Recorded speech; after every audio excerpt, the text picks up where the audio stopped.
in to the hottest station on the planet. Resistance is futile. The revolution has begun.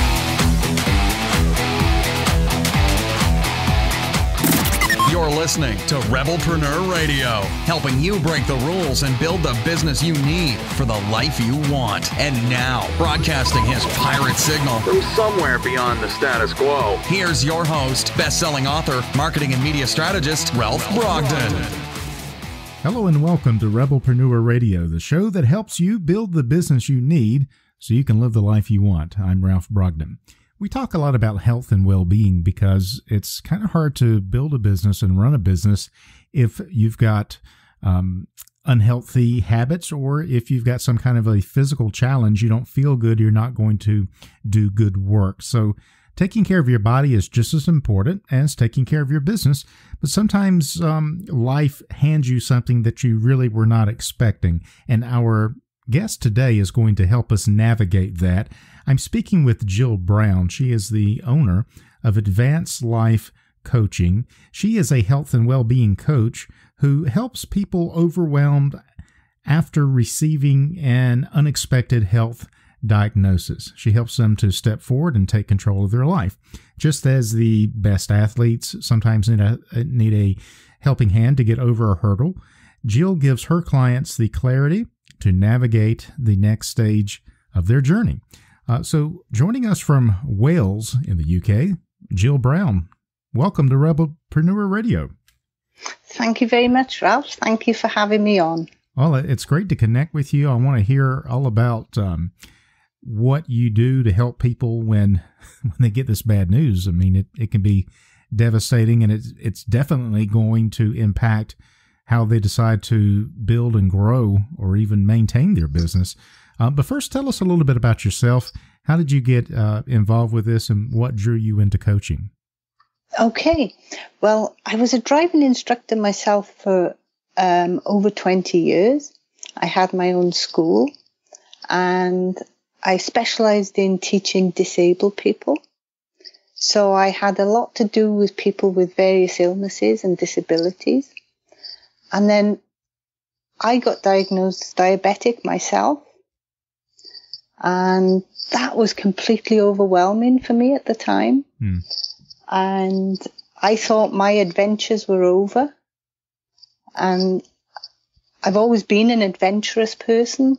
I went and learned to fly when I was 29. And anything interesting to be done, I was there. And suddenly I was told, you can't, you mustn't. And even don't walk barefoot on the sand. Wow. You know, and that was something that really sort of knocked me. So I trained to be a coach. And what I want to do is help people in that same space of thinking their adventures are over, that there is a way forward. That's a really powerful testimony. How did you personally deal with that diagnosis? Because there's got to be a transition where, first of all, you're figuring out how to deal with it yourself, and then those distinctions help you to help others. So what was the turning point for you in your own diagnosis? It's quite a funny story, actually. I was actually sat, and I just couldn't think what we could eat for lunch. And you say sacked. That's a British thing for you were fired. Right. No, I was sitting down. Sorry, okay. I was sat. Oh, you sat. So sorry, I was sat on the settee and completely lost in my own head with a fear of food. I mean, if you had been sacked, fired from a job, I mean, that would create some negative emotion as well, wouldn't it? It would have, yes. Yeah. Luckily, I was. So sorry about that. So that's okay. So back to that transition. How did you learn to deal with that negative emotion? Well, what happened was my husband said, "Are we going to eat lunch?" And I just said, "I have no idea what I can cook for us." And he just said, "Shall I make an omelette?" And it was just like, oh, that's perfect. Yes, please, thank you. And then I realized that I was just in this place of accepting can't and don't. And I needed to turn that around. So I found out as much as I possibly could and changed my diet, changed my exercise routine, and reversed my diabetes. Did you have a doctor that you were working with, or was this in conjunction with medical help? Or the diabetic nurse loaned me a book, and the rest of it I found out for myself. Wow. So I just researched and just kept reading and found also what was the best thing that worked for me. And one of the best pieces of advice I had was to eat to my diabetic meter. So every time I had a meal, I would check my blood sugars. And if they were a bit high, I would change one ingredient in that meal and then try again. So I found out exactly what worked for me. Wow, that's a very scientific approach. So you isolated the variable. Yes. You figured out what's the ingredient that's causing my sugar problem, and let's not do that ingredient anymore. Where did you learn to do that? Well, somebody just said, try eating to your meter. How about that? And I tried it, and I found it worked, and I was able to control my sugar levels and reverse back into normal numbers. Very, very inspiring. So based on that, you learned that you wanted to be able to help people through this transition. You went and you got some training as a coach. You got certified as a health and well-being life coach. Yes. But you're very unique in that you're not just a general type of coach trying to help people with their goals, but you work with a very specific type of person. Tell us a little bit more about who you work with, who you help, and what is it that you do for them. Right. I work with people who, after a diagnosis or an illness, feel that they're just stuck and unable to live the life they want. The life on their terms. The thing is with illness or diagnosis, you can become very focused on that one thing, and you can end up becoming that, as opposed to all the rest of the parts of your life that exist. And it impacts on family, work, and how you feel about yourself. And it doesn't have to be a really serious diagnosis. You know, if I said to you, I've got a paper cut on my finger, and I showed it to you, you'd just laugh and say, I can't see anything. Suck it up. You know? Yeah. And I had it said to me with diabetes, oh, it's only diabetes, that's nothing. And people can feel that they can't say, I need help. You know, the paper cut hurts, but nobody will give you any sympathy for it because it's just a paper cut. Interesting. And it's like somebody who wants to lose weight, and they may only have 5 pounds to lose, and they're afraid to go and join a diet group because there's people there with, 50 pounds they want to lose. Who's going to say, oh, I wish I only had 5 pounds to lose. I'd feel I wouldn't even be here. Yeah, what have you got to worry about? Yeah. And that person can be in a real trauma inside because it's really affecting them. It's interesting that you bring that up, because I have heard the same thing being used to describe the experience of people who are deaf compared to people who are, for example, blind. Yeah. It's like with people who have hearing impairment, people kind of expect them to be, that it's not that bad, or that they've got some control, or that they're just ignoring them on purpose, or I don't know how people rationalize their thoughts, but we do seem to look at things not from a perspective of the other person's viewpoint or with any empathy, but we look at it from a very detached point of view, and we seem to think that, well, that's not that big of a deal compared to some others, or even compared to my own self right now. But what you're saying is it doesn't make any difference. The size of the problem or the scope of the problem, a paper cut hurts, and just as much as a broken leg. And regardless, you've got something going on in your body. It's pulling some of that energy away emotionally, bringing you into a place where it can become all consuming, right? Yes, that's right. And the person feels almost guilty about saying, I need help. Yeah. You know, that this is affecting me and keeping me in a place where I'm not really living my life. And if I talk about it, I'm going to get laughed at or told it's not that big a deal. Interesting.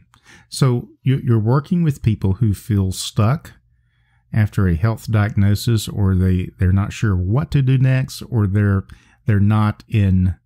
don't feel like that they're in control. So there's a lot going on there, more than just the body, more than just the physical condition, isn't it?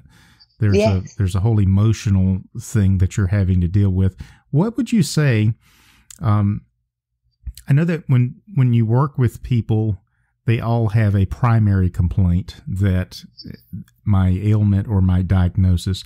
But other than that, what is the most common problem you see over and over again with the people that you're wanting to help? Just this feeling of they can't reach out for help, and they can't bring their family in close and to support them, because they feel like they're not worthy of that, because what they're asking for help for isn't enough. Interesting. So it doesn't have to be it doesn't have to be a big problem for it to be an actual life-consuming challenge. No. It's big to the person that is having to deal with it. How do you help somebody? I mean, is there a process that you take them through to take them from where they are to where they need to be? Yes. I mean, the first thing is important to acknowledge where they are. Because until you can acknowledge the place where you're in, you can't move from it. The other thing is to be kind to yourself. You know, talk to yourself in a way that you would talk to your best and most cherished friend. Because you're with yourself more than you're with anybody else. Well, that's absolutely true. You're right. And if you can't talk to yourself like that, who is going to? You know, so they're the important things. Acceptance of where you are and acknowledging it and being kind to yourself. And then I can look at where the person wants to move forward to, and what anxieties or doubts or fears are getting in the way from moving to that situation. So it's really about empowering people who feel like they are disempowered. Yes. Yes. And I hear people refer to things like my cancer or, yes. My diabetes. And it's like they take ownership of it. Is that something that you help them to see that they don't have to accept it as it is? Yes. It's really important not to become the diagnosis or the illness. When I often ask, how do people refer to you? Are you the person with this illness, or are you the person? Because it can so easily become, if somebody's in a wheelchair, do you see the wheelchair or do you see the person? And what people need to be able to do is to be themselves and to be seen to be themselves, not the illness. Very important.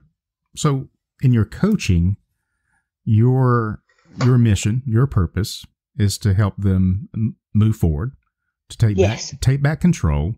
And it's you probably can't do, you're not a doctor, so you can't do anything about the physical condition, but it's more about the mental resilience and the emotional support. Yes. For helping, yes, that's it. Helping them to get through whatever it is they have to get through, regardless of the diagnosis or the outcome. Yes.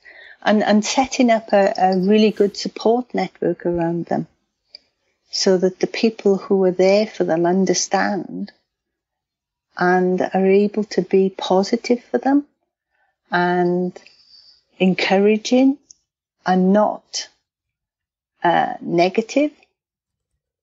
So having somebody that you can call at the time when you feel low, who listen and not necessarily have to speak, just be there to listen.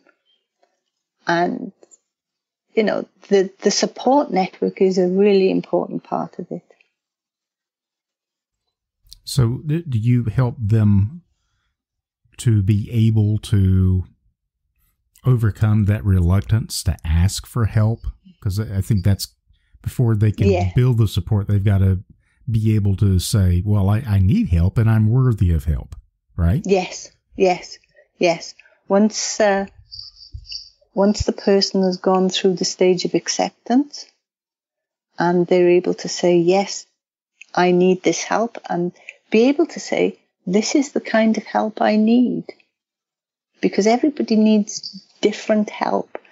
It's not a matter of just saying, ask for this type of help. It's, what type of help do you need? And ask for it. Excellent. So tell us a little bit about how you work and how you see people. Do you see them over the internet? Is it coaching face to face? Is it a combination? How do you work? Tell us about your services, and if you have a package or a plan or a program. Share that with our listeners so that they can get a sense of what to expect from you. Okay. I work with people like we are now over Skype, also Zoom, face-to-face. So it depends where the person lives, for the biggest part, it's Zoom or Skype. And what I offer people is a 30-minute free conversation, which we can see if we're a good fit to work together. And if we are, then I tell them how we can do that. And if not, then we remain friends. What my offering is a 2-month package where we can explore everything that will support the person through that transition. And can you get those dramatic shifts and transformations in 2 months? Oh, you can, yes. Wonderful. I had a conversation with somebody a short while ago, which was on email, and the shift happened in 4 questions. Wow. 4 questions. Yeah, it was pretty amazing, yes. Well, that's the power of asking the right questions and working with someone who's been trained to figure out what those questions are. And it's not to give you the solution, but to help you find the solution by asking the right questions. So that's really amazing that you can make those transformations, at least with that person, in 4 questions. You know, some may need more than 4.